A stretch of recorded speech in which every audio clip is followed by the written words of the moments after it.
All right. Welcome everyone. So today we're gonna be having an AMA with Enrique Hoyos from the CMO at Pexels. Sorry.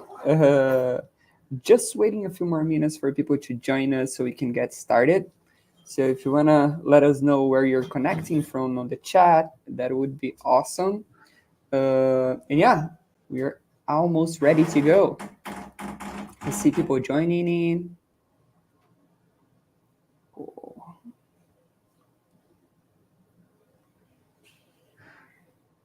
And I will allow the 20 more seconds of buffer time. And then we get the show time. We're all jumping from meeting to meeting, and we're always late now in this online world. Exactly. Hey, everyone. Welcome in.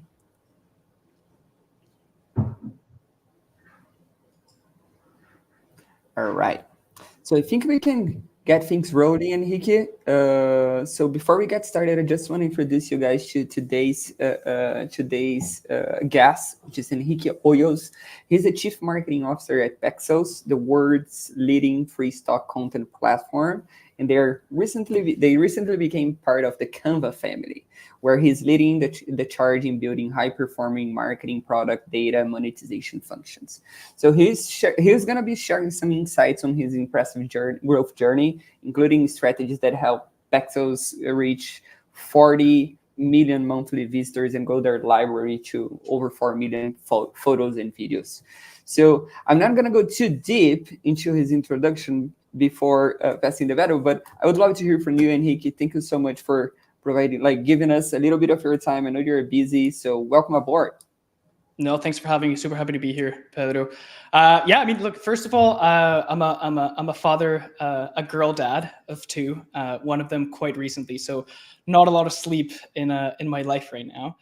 But when I'm not doing that, we're empowering the world to design through Canva and Pexels, and I do that through like kind of what you mentioned, like being the CMO at Pexels, which really is just a fancy title to say I wear a lot of different hats, and Pexels being a small team, we all wear a lot of different hats in the company. But I own four key functions of the company: marketing, as you can gather from the title, but then also product, monetization, and data. My background specifically comes more from the marketing and the growth side of things, but through a lot of different frustrations, connecting the dots, and really getting to know the whole life cycle and understand the whole life cycle of customers and how they go through a company. They buy a product, they use a product, or whatever that is. It kind of united all these four functions under one for me.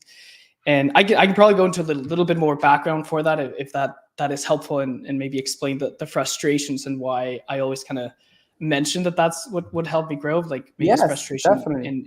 and curiosity. But when I started in the agency world. So basically doing advertising in the time where Facebook ads were booming, Facebook and Instagram ads. And very quickly, very quickly, this is me giving me props to myself, but very quickly I became quite good at it. Which again, like, is when Facebook was like a little bit easier to do. I think it was all about like tinkering with the campaigns, how you set up the campaign, the ad sets, the experimentation. So it was really like up to my like the skills that I already had. But as you become good at something, you kind of start learning a little bit more and expanding your knowledge a bit further. And for me, was when you become good in advertising, you're like driving people to the site, but then you see the purchase, you don't see the conversion, and it's outside of what you own.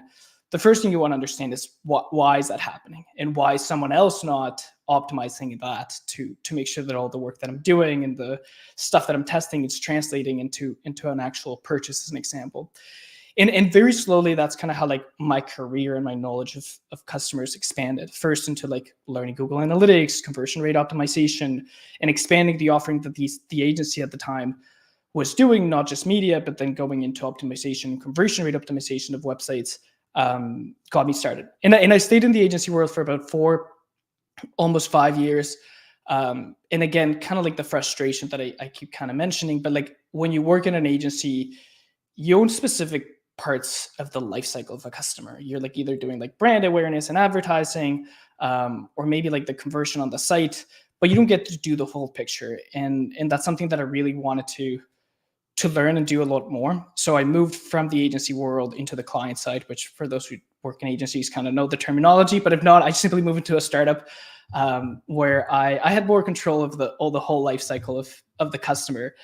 And that was also a massive learning experience for me. I joined as the director of growth, and I only stayed for about a year. I think that like the expectation that would happen with the company and what I could provide was a little bit different. So it was learning experience that way, where they wanted me to do growth, which kind of like we all kind of understand what that is.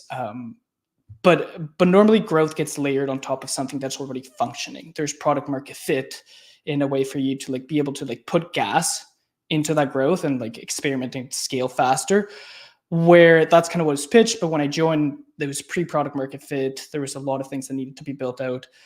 So we did do a lot of good work, but at the end of the day, it just became more of a burnout for me than anything else. And trying to take a little bit of a step back. And there I ended up meeting with someone at Pexels, and that's kind of how my journey in Pexels began. I just joined to do growth marketing, and very specifically a couple projects around growth and marketing, and slowly kind of like started owning the whole marketing team. And then a couple of years ago, two of the three founders were going to exit the company post the acquisition. And one of my good friends and coworkers, Laura, who's now the COO, and myself started working together on the leadership of Pexels. So we worked a bit of a triad structure where we have still one of the founders in the company, and then Laura and myself leading the company and all the goals that we kind of have, and then how that plays a role into Canva's objectives as well. That's awesome. Yeah, I think that there's like most of the guests that their experiences are kind of like generalists. So they have been in marketing, some in sales, some in product, and then growth kind of like bundles all of that together. So yeah, it's nice to see that also happened to you. And I want to like pick up on something that you mentioned, that like Pexels is actually a small team, and you were kind of overseeing a little bit of marketing and product and growth and data and etc. So my question is, when you say that you guys are a small and lean team, how small is the team? And secondly, how does the org chart actually works? Like, do you guys have a product owner and you work together with them? Do those different areas or customer touch points have different owners and you're like touch basing and collaborating with them all? Or is that like all follows under your responsibility? So how does that look like? Okay. So let me answer with the number of people first. We're about 40 to 50 people. It goes a little bit up and down, but probably on the 45. So it is a small team, especially when you compare it to like the size of the team at Canva, which is obviously in the thousands now. So like we're a very small component of that. In terms of the org structure, I think that it is there's two types of answers. I think one is like what the physical org chart looks like and the reporting lines that exist. But I think the virtual one is more important, which is like, how do you operate together? Because we have an org chart that is based on like coaching lines, and we take this from Canva structure, where like is more about how you enable people in teams to be better, not necessarily just owning the skill, versus our virtual kind of org chart is how do we work on those together, like as the different teams. So maybe let me take the step back and explain a little bit about Pexels, how it works, and it might give you a context into like how this org chart and like actually works and the goals for the company, which I think like might amplify the questions that we're going to go through. Sounds good. But for most people, Pexels is a free stock photo and video platform. I love that you said like one of the leading ones, the best. I agree. And while that's true, like most people imagine like yourself or a marketer, designer, they come and they download photos or videos to make something out of it, right? So we are a search engine for them. But at the core, we're actually a marketplace. We have the people who come download, but we have the people who upload and donate or give their content away for free for people to use. And there is a big complexity that is added into this marketplace where the value that both the supply and demand get is not equal. And maybe let me explain it with like a side note of Airbnb when you think about it. Airbnb also is a marketplace. Imagine, Pedro, you're renting your house to me. You're renting it to me for a specific amount of money that you're willing to rent. Like it either pays your mortgage or like it gives you enough money to, like for the investment, whatever that is. But you have a specific range of money that you're expecting to get out of it. Me, as someone who's going to rent it, I love the location of your house. I'm going because there's a concert, like in those specific dates, and I'm willing to pay also X amount of money. What ends up being the intersection between the supply and the demand is money. It's like one, like the equal value. But when you think about Pexels on our end, if you're the person who's coming to download, you immediately get value. You get that photo or video that you wanted that is going to enable you to do something bigger with it. Most people don't just get a photo, but like it helps them tell a story. It helps them bring an idea to life. You get the value right away. But the contributor on the other side, what value did they get? It doesn't come from that one interaction. It comes from the scale of the platform. And then foundationally to all of this is obviously like, how do we pay for all this to make sure that it happens, which is how do we monetize the company to cover the expenses? Not that we're like our goal is not to make the most amount of money. Our goal really is to empower the world to design and to create freely. That's really what we do. But still, money is an important aspect of how we can make sure that happens. So there's three kind of strategies that we end up having to have. Each one of them has its different challenge. For the person who's downloading the content, our challenge is not to convince them about the content. You're looking for a photo of a black horse. We give you a stunning photo of a black horse. I don't have to convince you to take it. It's free. It's there. It's easy in a way. But our challenge there is distribution. How do I make sure that every time that Pedro is searching for a specific image or a video, it either shows up that Pexels is the response to that, or you find it directly on Pexels. So how do we distribute the content is the main challenge when it comes to that. Then on the contributor side, the challenge, which I kind of already alluded to, is value. So how do we deliver value to the contributors, and how do we create more value for them to keep coming back and sharing more of their content with the world, like around the same mission. And then balancing those two things out, which are different strategies. There's stuff that meets in the middle, but reality is some of that is very different. Then you also have to balance, like, let's make sure we make money to be able to deliver value and help them with the distribution of the content. Yeah, that makes a lot of sense. And seems like you guys are doing a great job since you got to 40 million monthly visitors. Was that it? Am I getting the right number? You're getting the right number, around a little bit up and down there, but yes.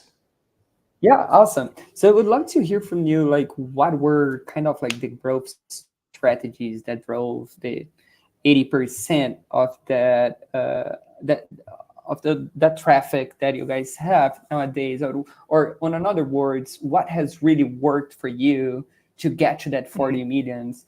And I'm guessing there were different strategies in different stages of the company, but like even after you guys getting acquired by Canva, for example, probably change. But yeah, I would love to hear some of the tactics that have worked really well for you guys. Yeah, and let me start with like the important caveat is like when I joined, Pexels was already at 20-some million sessions monthly. So like there was a lot of momentum. There was a lot of stuff that already was kind of built around this for us to be able to leverage. One of the things that I think, again, important to understanding how Pexels works and how our SEO really works is that it's not content marketing type of SEO. So it's not generating blogs, it's not creating content that solves a problem. It's very much programmatic SEO at scale.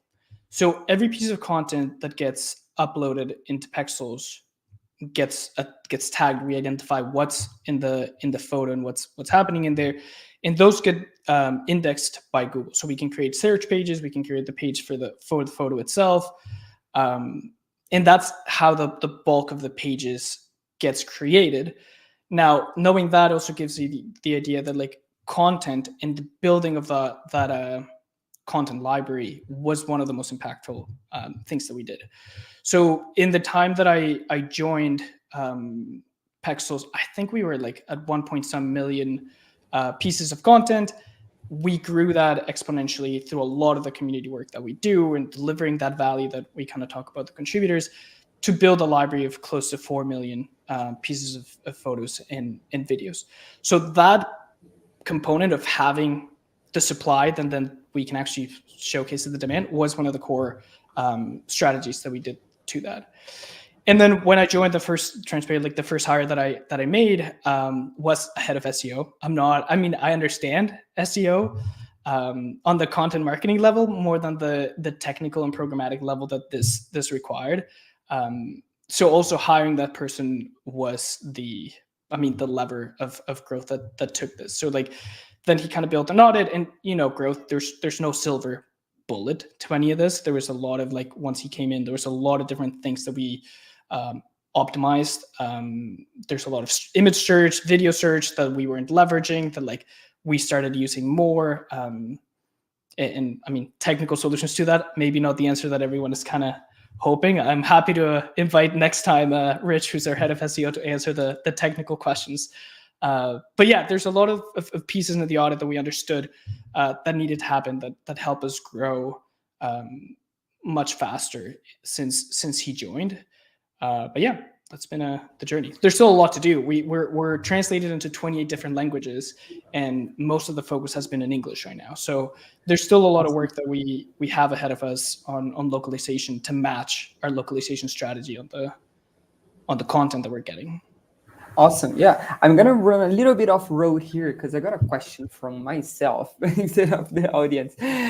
So based on what you just said, I was wondering, like, how do you guys balance it out? The operations, meaning things that you have already validated that works and they're performing well, and they need to just like keep the ball rolling, right? Against new stuff that you're trying to validate. So if we put it like on two different boxes, we would have kind of like a validation, innovation in the hypothesis, and the other is simply like operations and goals and like just following the process that is already mapped. So my question is, how do you guys look at that, and how do you balance it out in terms of efforts or resources that you currently have available?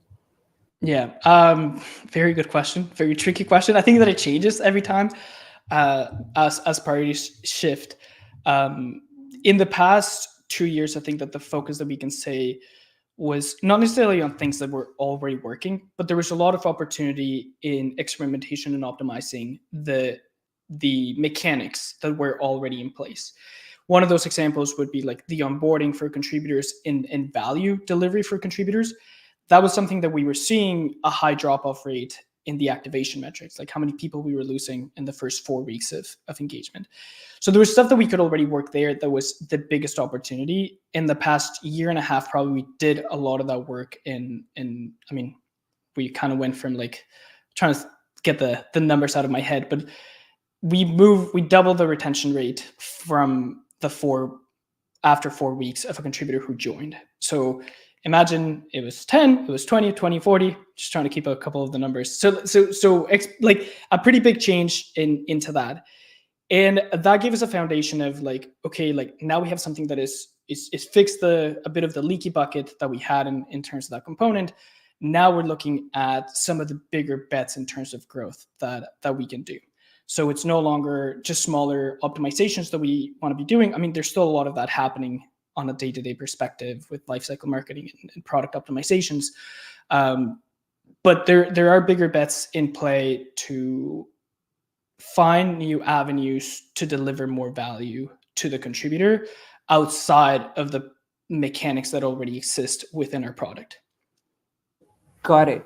And I think that's like, I love your answer, because there is no like one size fits it all model that can work for any company of any size in any industry. So you do have to go with the flow and kind of like feeling if you should hit the gas and accelerate experimentation, or is it time to focus a little bit more on operation once you find your way out or a path to go. So really, and the one thing that no one ever told you when you were thinking of growth when you were starting out and you read a book is tech debt, right? Like you're always thinking growth, but like you build so much tech debt that then you're like, oh, now we have another priority that we have to figure out. That honestly, like, is something that I don't know if any book talks about this, but like it's all about the exciting opportunities and building frameworks and stuff. But no one talks about the amount of debt that you kind of build up from all the Yeah, shit you break. I agree with you. Yeah. And you get to I feel like that you get to a point where like if you're running like your experimentation engine, it's like rolling out like hundreds, if not thousands of experiments every month. You kind of like build a sustainable engine that allows you to run that in parallel to whatever else the entire company is doing, such as like Facebook does. I think it was like from Mark on Reid Hoffman's podcast, which he mentioned that Facebook runs over 100,000 versions of the app at any point in time. That's so for crazy. you to do that, you do need to have an engine that actually like has gives you the basis to scale that up. But I totally get you. Like if you're in the like 40 person team, it's quite you're gonna get a lot of like tech debt. So Yeah, for sure. awesome. And I have like, so I also like that you mentioned like about finding opportunities, like you've got a leaking bucket, for example, that you should be focusing on that right now. So I feel like this is a good segue for me to ask about how you guys look at data. So, and being more precise, do you have a data team that is exclusively focused on that? And how do you guys like use that data internally or to kind of like transform that into hypotheses or objectives, or how that basically influences the day-to-day decision making? Our data team right now is our head of SEO. He's a genius. He plays a lot of different roles. But no, we actually just hired a data scientist to support a lot of those efforts, because data is great, but it also comes with a curse. Like if you imagine 40 million sessions, that's already 40 like per month. That's already a vast amount of data. How many images they scroll through, how many searches they did, like it becomes billions and billions of data points that it's like, okay, like what do we look at? And I think that it causes a bit of the confusion. So for me, what I've always tried to do with data is kind of take this step back to understand like what's the measurement plan of the business? Like if this is the strategy, how do you measure that strategy? What are the key KPIs within that? And what are the KPIs? What are the targets that you have to hit on it? Like you kind of have to know, like, am I in the right direction? Am I lower than I want to be hitting? Like benchmarks type of things. And then also, what are the segments that are important to look at within that data? So basically building a dashboard that tells you like what's going well and not, but also being able to very quickly segment into like, what are the things that like, if something is broken, you're more likely to find the information within there, right? So I think that that's one of the key components. Now, how, like the question kind of there, like how do you identify opportunities for growth? I mean, one, starting from that point and understanding your whole business, it can kind of start giving you paths into where to look at data and how to do deeper segmentation, how to do deeper analysis, how to do like really cool statistical analysis that like we haven't been able to do yet.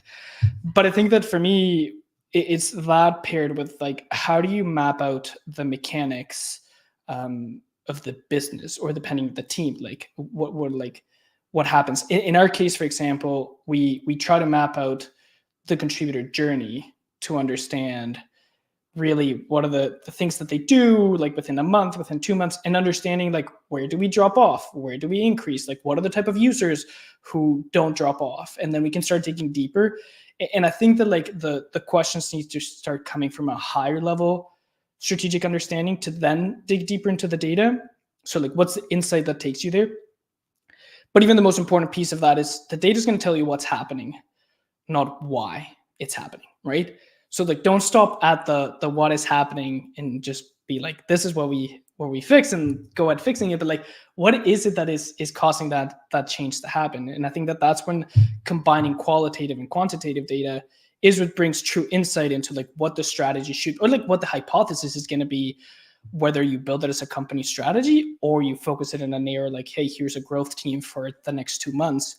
prove the hypotheses or not, and do a learning agenda to understand how that could empower the rest of the team to do. Yeah, I couldn't agree more. That reminds me, like Sean always says that whenever he's coming for a growth project, like building a growth operation at a company, he always starts out by separately interviewing every like product owner or sales owner or marketing owner to see how do they look or how do they see the company engine, the company engine working, like how do everything connects. I know like there are different departments and you hand off and etc. But all of that together, how does that work? So that's the first step into building the engine, and then you go into more details on how to look at for opportunities and transforming that into hypotheses and so on. But yeah, couldn't agree more. That should definitely be the first step, and having a high level understanding of how everything is connected and working, and how one step actually influences the other. So yeah, and the clarity that brings, like not just for you as like leading growth or understanding where to go, but like the clarity that gives to the team and the company overall to know like this is why we're working on something specific, like right, like because everyone, you know, like at a company you're going to have everyone kind of voting for their own things that are tightest to their goal or closer to what they're doing. Like it's true pain point for them. But now, hey, we're looking at a higher level of like, where's the biggest opportunity we can find within this, like, hopefully it's a loop of value and a mechanic that it works, like the mapping of the engine, like you mentioned. And I think it's amazing clarity to give the team as well. Yeah, absolutely. And that leads me to another question that we have from the community, which is like, so one of the reasons why we haven't asked Enrique for any like Pexels perks, it's because the platform is free to use. So you guys are welcome to try it out. But one question that we got from the community is like, how do you look like as a free platform? How do you think about the cost of acquiring a customer? And a follow-up question is how do you define it? Is it someone who signed up for the website, or someone who has already kind of like spent anything or has been monetized through the platform? Yeah, a bit of a disappointing answer. We really don't look at cost of acquisition that closely, and I'll tell you what. I think that like cost of acquisition is very easy to calculate when you're doing advertising. When you're doing any kind of direct like response type of thing, advertising, like even cold outreach or sales, like you can measure that a lot easier than if a lot of it comes organically for us, especially like for the 40 million people or 40 million sessions that come to the website, 70+% of that comes organically through SEO. So it's very hard to like, how do you do that measurement? And hopefully we can get to a point where that exists, but it hasn't been a massive priority that directs our strategic thinking. As a company, we obviously do look at like our margins. We make sure that works as a company overall. So like we are keeping a pulse in a way, but not necessarily looking at the cost of the customer acquisition. I think that to answer the other questions too is like what we calculate, like what we see as a contributor and what we see as a user are very different things. The way that we measure users and the people who come download is more closely related to sessions, because the session is the one that adds the value to the contributor. How many sessions you're coming to, it shows the contributor how many times the content has been seen, downloaded, but it's also directly correlated with the revenue that we can build is to the session. So we measure that on that perspective. Now, on the other side of the spectrum, we measured more on the content. So how much approved content acquired do we have? And we've tried to look at, especially when it comes to this number of cost per acquisition, we've tried to look at the cost per acquisition per image or per video. And averages suck in a way, like especially when it comes to that, where like it can be $5, be $10, imagine whatever number, but the value of an image is quite subjective and quite different. Like one image that is coming, that is high quality, that fills in a content gap, might have a higher value than an image of leaves. Like maybe we already have a lot of photos of leaves, right? Like we love more photos of leaves. I'm not saying no, but like in terms of volume and quantity, like how much is the incremental value that image has towards the business? I think that's the place where we want to get to. So like I kind of mentioned that we hired a data scientist. That's where we would love to get to understand the value of an image, but not the average value of images or videos, but like how do we start measuring a little bit better of that, and then I think that's the type of number that can help you be more strategic into where to go and what type of content to get, and in a different lens. Versus, I think that this would be a cool number to have. Would it give us a different strategic lens on how we do things? It could potentially. I don't know if today it would do that for me.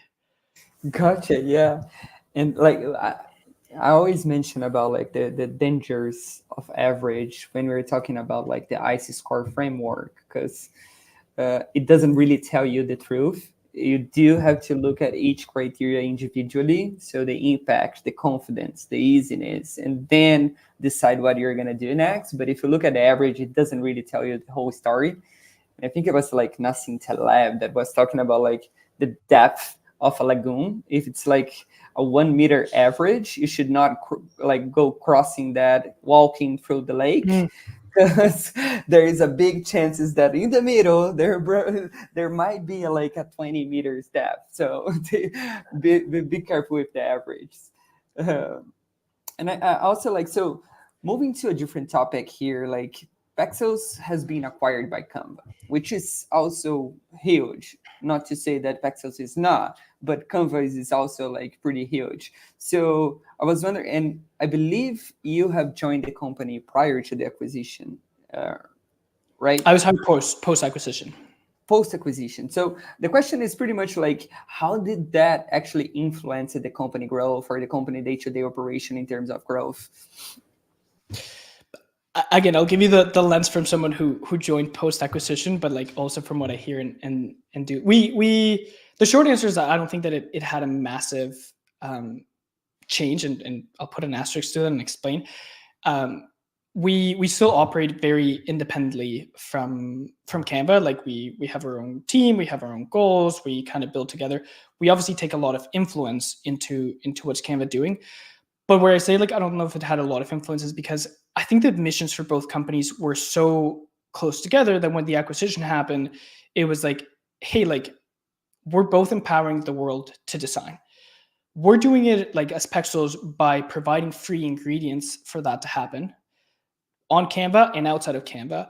Canva is giving you, I mean, incredible tools plus the ingredients plus a bunch of other things for you to make that happen. So we kind of are the raw material for some of the design to come to life, and we do that freely. So like it enables a big percentage or good enough percentage of all the free Canva users to be able to create stuff freely on the platform as well, because all the content that comes from Pexels to Canva is free. And that's why I would say like it didn't have a massive impact on how we operate. Now, I mean, we take advantage of the tools that Canva has, their marketing stack, their tech stack, the engineer stack, stuff that like at a 40-person team we wouldn't be able to have. So obviously, like I think it accelerated us in that perspective. But I think that for me personally, like the most important piece has been like inspirational and how aspirational Canva is. Like just working with like the founders and the leadership team from Canva, like their vision is so big. Like it's not small optimizations. It's like really the future of like how design can work in the world.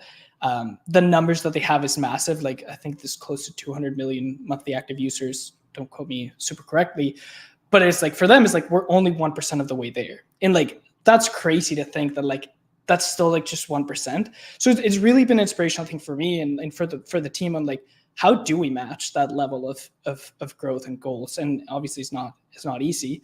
And not every time we can reach it, but I think that it's really cool to be part of a bigger company that has a mission behind it. It's not just, for me, not a corporate company and not doing that, but like there's really trying to make a difference in the world, which is great. When we started out this AMA, like the way you were explaining Pexels, if we just like substitute Pexels for Canva, I could definitely say you were talking about Canva, like as a mission to empower the design in the web and stuff. So it really does look, you guys have a lot of similarities in terms of like what you're trying to accomplish. So that's really nice. And as you guys are probably hoping to hear, like we're not gonna do an AMA without mentioning the two letters, the magical letters that are everywhere in the globe right now, which is AI. So we couldn't go 1 hour talking without mentioning AI. So the question that I have is actually one from the community, one from myself. So from the community is actually, how do you see AI capability in generating visual assets affecting Canva's competitive mode of having the best library of handcrafted templates and visual assets?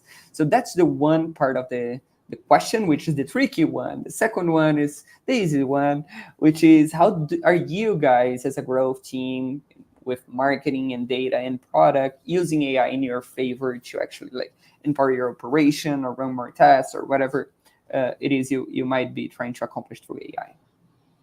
You thought that was an easier question? I'm joking. I'll answer the one that's on the screen because I can probably think of it a little bit quicker right now. Look, I'm going to answer it with like an insider view, but also from a 1 degree of separation. Like I don't work on the Canva product on a daily basis. Like I get to see what they're doing. I actually think that the AI is going to simply make Canva more powerful and enhance their competitive mode. Canva has been working on AI for the past couple of years. So like, it's not just like the fad that's coming in and how do we catch up to it? They've been leading some of the scene into that. And I think that they're making it, I mean, this is a personal, like more of the story, but like last week I'm coaching my daughter's soccer team, and I had to make a mascot or like a sign for like their soccer team. And I was trying to make a mascot, and I went into ChatGPT with DALL-E, and I used Midjourney, and I was trying to like, they produce really cool things, but I was trying to get them to remove one frame around the photo that I was trying to get. And there was no way that it removed, like, I would say, like, just remove, like, I didn't know how else to explain myself. And it just wouldn't do it. And then I was like, okay, let me try, like, I was testing the 3 things. Let me try the Canva one. And I went into, like, the Canva editor, pulled it together. Different result than, like, you would get in the other one. But what was much easier to use, at least in my experience, is, like, it wasn't an editor. So, like, whatever you created was already placed in there. And then I can actually do a lot of edits within that and not have to be, like trying to explain yourself in English, it's hard, right? Like it's like a skill to how to Google something is hard. Like how to tell AI how to do something is even harder. So I do think that Canva is going to have a competitive advantage there because of that. And I think that also they again, like there's a lot of, they're only 1% of the way there, but like they have a big penetration into the market already. Like I think that that's something that needs to be considered into like these things that are happening. Like they've already launched an enterprise product. They've already have business. So like, I think that there's a lot of momentum there that is simply going to help them do that. And lastly, like if Canva hasn't done it yet on the AI perspective, there's a marketplace within it as well. So like there's apps within Canva that you can specifically do for specific AI things. So again, they're kind of bringing all of it together to make it easier in my mind. I love that. Yeah, and I couldn't agree more. Everyone who has tried to edit an image that has been generated by AI has suffered from that. It's just like, it seems like you're going backwards, not forward with it. Yeah. It changed the whole image. I was like, I leave the image, remove the frame. Couldn't do it. Maybe I just don't know how to explain that better. But Yeah. And your second one was more specific to Pexels and how we're using. Yeah, like as a team, how are you guys leveraging the potential of AI to like on marketing or product or whatever the biggest objective or focus is right now? Yeah, I mean, I'll give you a little bit of a sidestep. Not necessarily just like adding upon that, building upon that. I'm not mentioning necessarily as a product, but also as like internal operations. If you guys are doing anything with it. Yeah. As a product, I'll start with as a product because I think that it is one of the things that we consciously decided actually not to do, which was accept AI generated content into the platform. We built a very big community of contributors who are sharing the world as it is through their lens from all these places. And our mission is to show the world as it is, right? Like, so like when you're searching for like coffee in Turkey, it'd be really cool that like it comes with like the Turkish like idea of like, I don't even know how you call it, but like the sand where they kind of make that like very thick espresso, versus for me in Colombia, like if I'm searching coffee, maybe I would want to see the coffee zones and the donkey like kind of doing that. And maybe in Europe coffee is all about like, right. So like, I think that there's that strategic piece that we want to make sure that stays true to the world and we show the world as it truly is.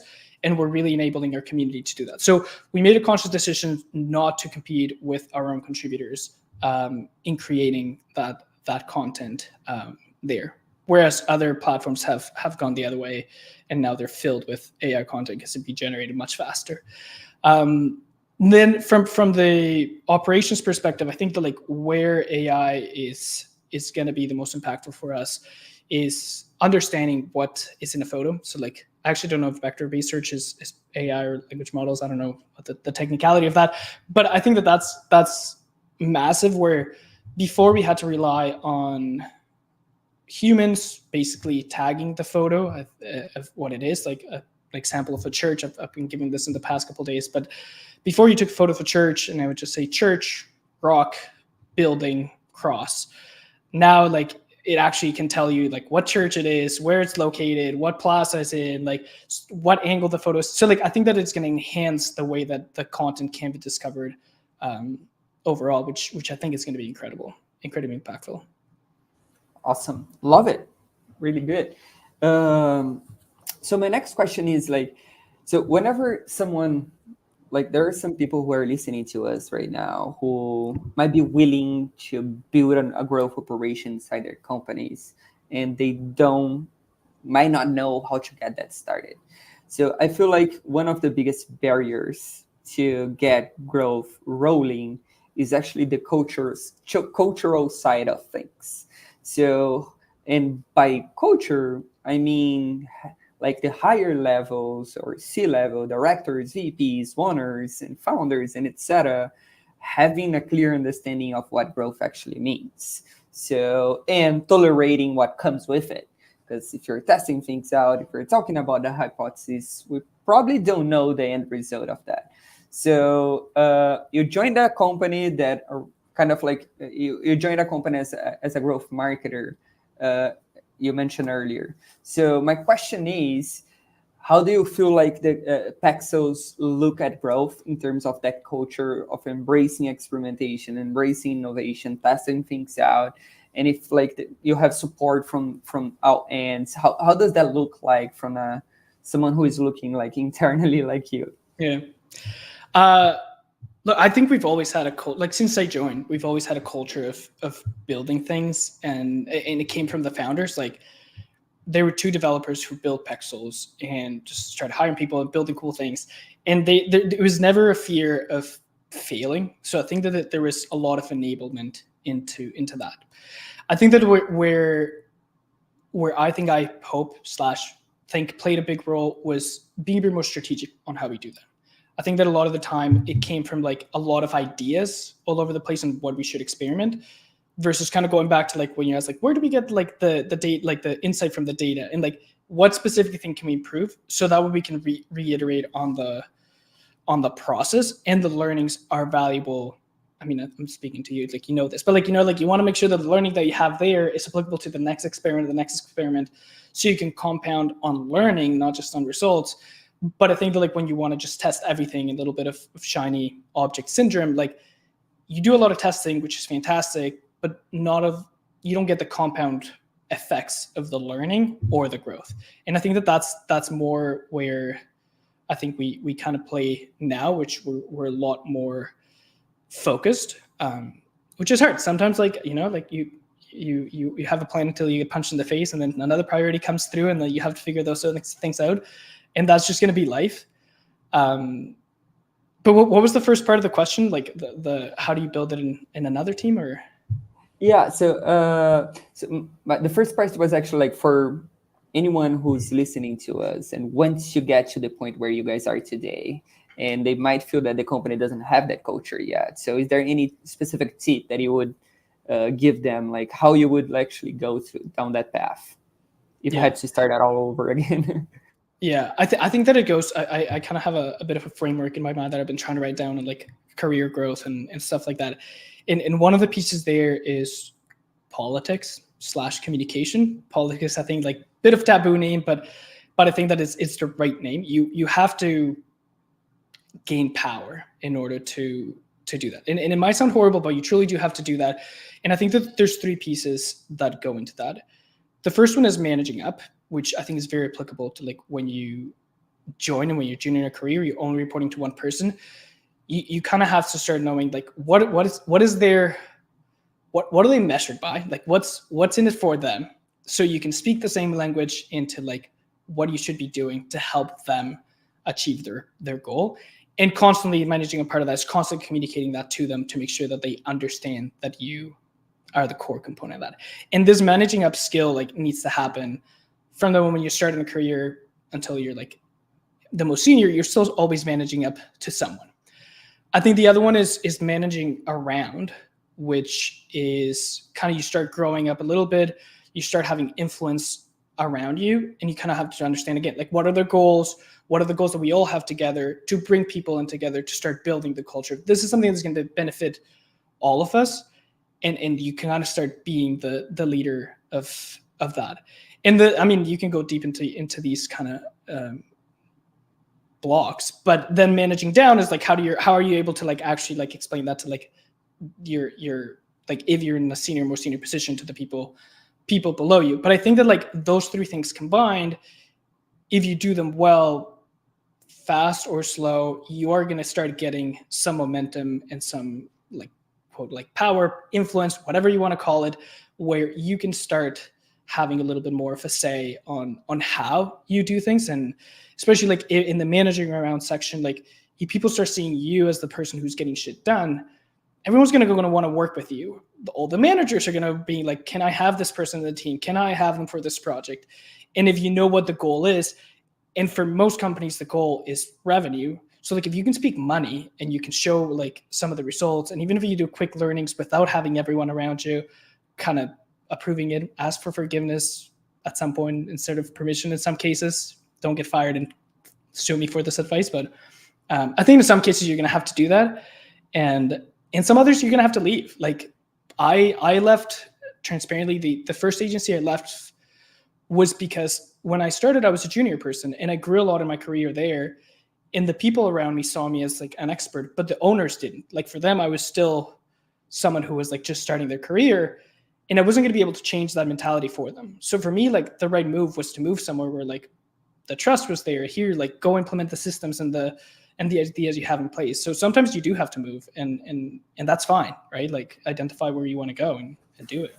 Yeah, I couldn't agree more with every single sentence. I also just want to take like both of your last questions, which is like the first one you mentioned about like having a whole bunch of strategy ideas and just like shooting your way like all over the place, trying to reach everything at the same time, to bundling that with the fact that you might not have full support yet. So for whoever is actually like trying to get things out of the ground, I think combining those 2 things would mean having a clear growth strategy. So mapping out an objective, and every single idea that you're going to run or try to validate is actually pointing on that one single direction before trying to solve every single problem. Better yet, if that problem is also someone else's problem that you do need to get to your side, and you know that people has like a big influence in the company. So become best friends with a designer so he can help you mock up some of the things. Like, honestly, people get sold, and like once they see something pretty, they're like, that's what we should do, right? So like it's always about like a little bit of the marketing of the idea as well. How do you present it? Who's the like what's the audience? What are they trying to get? Like, so I think that there's something to be said about that too. Couldn't agree more. Yeah. There's also a question from the community mentioned in and before we get to the next question, I just reminded me like of it was an article about growth that was mentioned, like building the case for you to actually, if you're gonna start a growth operation, try to pick someone from the inside as opposed to hire someone from the outside. And the reasoning behind that is exactly as you said. That person does need to go like to understand how the company politics actually works and where they should be going internally to reach that point. So for someone who is coming from the outside, it's going to take a little longer for them to learn like which where they can go and who they can get support from, as opposed to someone internally who might already know where to do that. So yeah, I really like that. And we have another one, and I think that's an easier one, but for someone who is trying to become a growth hacker, what are some of the skills and knowledge that you feel like have make a big difference for you?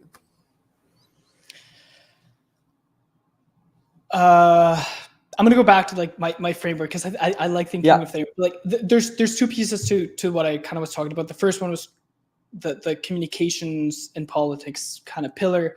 The other one's more in the skills, where I think like you kind of have to build upon to be I don't want to call it just a growth hacker, but like anything that you do, I think that has these components. Which one is like you have to be really good at understand the inputs and the foundations.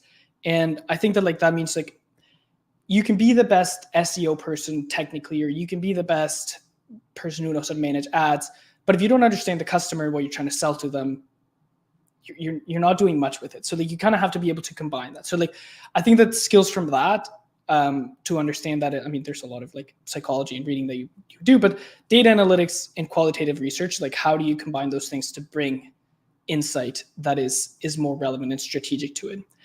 The other piece is the tactical work, which depending on what you're trying to build on, normally you start to become very good at something. For me, like I started in advertising, I went deep into that. You learn like Facebook ads, Instagram ads, Google ads, and like from there you start building a bit of a framework of what you understand. But you can do that with anything: conversion rate optimization, lifecycle marketing. I think that like especially things that are closer to the point of sale is going to make it easier for you to like learn and be closer to that number to like understand how to optimize for it. But then you start kind of expanding into like what other tactics complement each other for me to be able to be like the right growth person. You can't be a growth person and be like, all I do is advertising, because when you go, like you need to be adaptable to whatever the data tells you that the need is happening. It might not be in advertising. It might be in way down in like retention, that advertising is going to do very little for you. And then the third piece is the strategy, which is like kind of that holistic understanding of the tactics and how they all work together, and how do you combine them with the inputs and the foundations, and putting that together, and probably positioning of the product or the brand like also plays a role into that. And I think that you kind of have to learn into those three things. Probably starting with tactics is the easiest way to start learning, and kind of deviate up into like the foundations and the strategy side. But you need those three things in my mind to be able, again, kind of from your comment, I'm come from a generalist background, so like I'm favoring that as I think what is needed. But I do think that you kind of be a bit of a generalist and understand these three things, and you're obviously going to have something that you're stronger at than others, and then you complement that in your team. I love that. Yeah. If I had to add, like one thing would be that actually for me was super strong was actually like being comfortable, like be comfortable when you're wrong. Because if you're testing things out, like there are probably going to be a lot of failure. And like if you're just trying to prove a point, or instead of actually learning, then you get to I think that's a constant learning in life, where like I'm always like, oh, there's no way that works, and then it works. I was like, I'm always wrong. So like, yeah, I think that don't take yourself too seriously. I think there's one that is, someone says that is you have to be opinionated, but don't hold the opinions too strongly. Like you have to be willing to change your mind, but like still like, especially like if you're in a senior level, I think you have to follow your gut and be like, if you think that that's the right thing, go for it. I think that most of the time you're going to be at least around the area. But yes, if you're wrong, be willing to change without like the idea, without damaging your ego. I think it was Jeff Bezos, like one of the Amazon's principles for leaders was something along the lines of like having strong opinions, loosely held. Like, loosely held. Yeah, exactly. I think that's what I was trying to quote. I was like, what was this? But yes, maybe it's the same thing we were talking about. Yeah, strong opinions, loosely held. And they're kind of like a holy grail of experimentation in all senses, like new business verticals, new products, hardware, software, website, e-commerce, logistics, and not only on optimization, because, and also like I really like their example, because I have never seen a designer looking like a web designer looking at their website and say, hey, that's a piece of art, right? Like their homepage is definitely not the most beautiful thing on earth, but it definitely converts. Like it's definitely working Yeah. because they're not Yeah. changing that for lack of resources or lack of people. Yeah, totally. Awesome. And Henrique, I want to get to like one last point before we go to the final comments, which is like once an experimentation works, let's say you have validated a hypothesis, something that you figured out and was not part of the playbook yet. We can go back to the example that you were giving about onboarding, improving the onboarding completion rate or whatever, like the objective that was at the time. What happens when you actually get to the point where you have a certainty, you have data proving your point? And the second one is what happens when an experiment actually fails?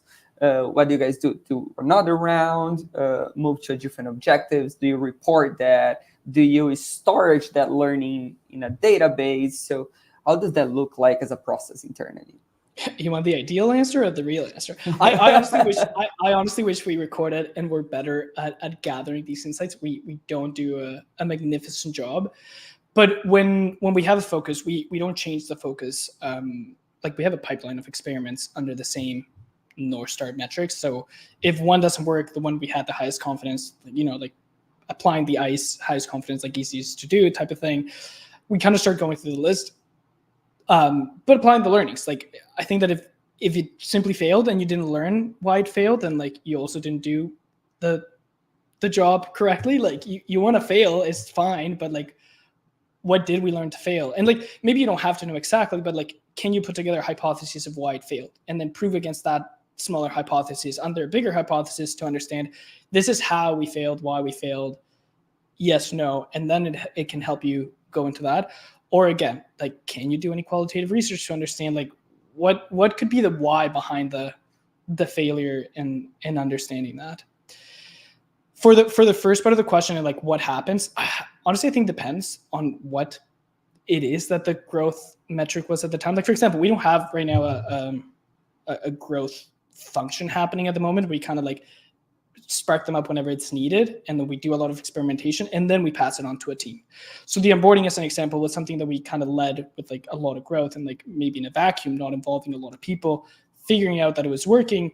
And then once we had the insight, when we had those things happening, we then pass it to the team that's focused on the contributor experience and be like, hey, like here's the insights, here's the learnings, here's the process we have put into place. Like now actually make it operational, because like we also hacked the hell out of like how it worked and like the emails were flowing. So like there's stuff that needs to be cleaned up. So we passed it on to our other hats. We wore another hat. We put another hat and we like passed it on to us. But it's no longer part of like that growth team specifically, but it goes into the core function of the product, I think. Yeah, that makes a lot of sense. And I like the way you put it, because I guess like for those who are not on growth yet, it seems like you can only learn upon an experiment that has worked. But as long as like if it worked or it didn't work, you can learn from that. When it's inconclusive, then you might have an issue. But you know what the funniest thing is that like people are very focused on learning for failures, but everyone's just happy with the success. Everyone's like, we won, but we don't know why. So I actually think that like there needs to be more focus on people understanding why it worked, because it could also be luck, right? Like it could not be proving the assumption that you're trying to prove. So I think that there's a thing there that like we all get excited about a win, but then it is like, why did we actually win? And can you go back to another experiment to be like, is there something different that like could be disproving? I mean, it depends on the goal, depends what you're trying to do, but it's something that I've noticed that a lot of the time, all the case studies aren't failures and like how it led to something, but no one looks at the final success and why did we actually succeed. I agree with you. Yeah, so guys, we're getting almost over our time. So I just want to leave you guys with an invite for your next event. So there is a webinar in collaboration with chiefaiofficer.com taking place on July 23rd. Our host, Chris Dale, will be the instructor, guiding you through a whole bunch of different AI tools, how you can use that for your own growth purpose. So on the email following up from this AMA, there's going to be a link for you guys who want to join us. Thank you so much for everyone. I see people from Washington, D.C., from Colombia, from North Carolina, from Turkey, from Toronto, from South Africa, Ohio, Brazil, Arizona. So a lot of people from different parts of the world has joined us today. Thank you so much. Enrique, once again, couldn't be like more grateful for you giving us this time, sharing your knowledge, your experience. Thank you so much. Any My final pleasure. words? No, Yeah. thanks for having me. And Pexels is free, so if anyone wants to go to use it, it's there. And if they have any feedback or any thoughts, also happy to hear that. And just connect through LinkedIn or anything. Yeah, Happy to chat. that was a question. Like, if people want to connect with you, is LinkedIn the better, the best channel? Yeah. I'm a very poor social media person as a marketer, but LinkedIn is probably the one that I'll be easiest to be. Sounds good. Thank you again, Enrico. I had a lot of fun. That was great. Thank you. Thanks everyone. Thanks, everyone.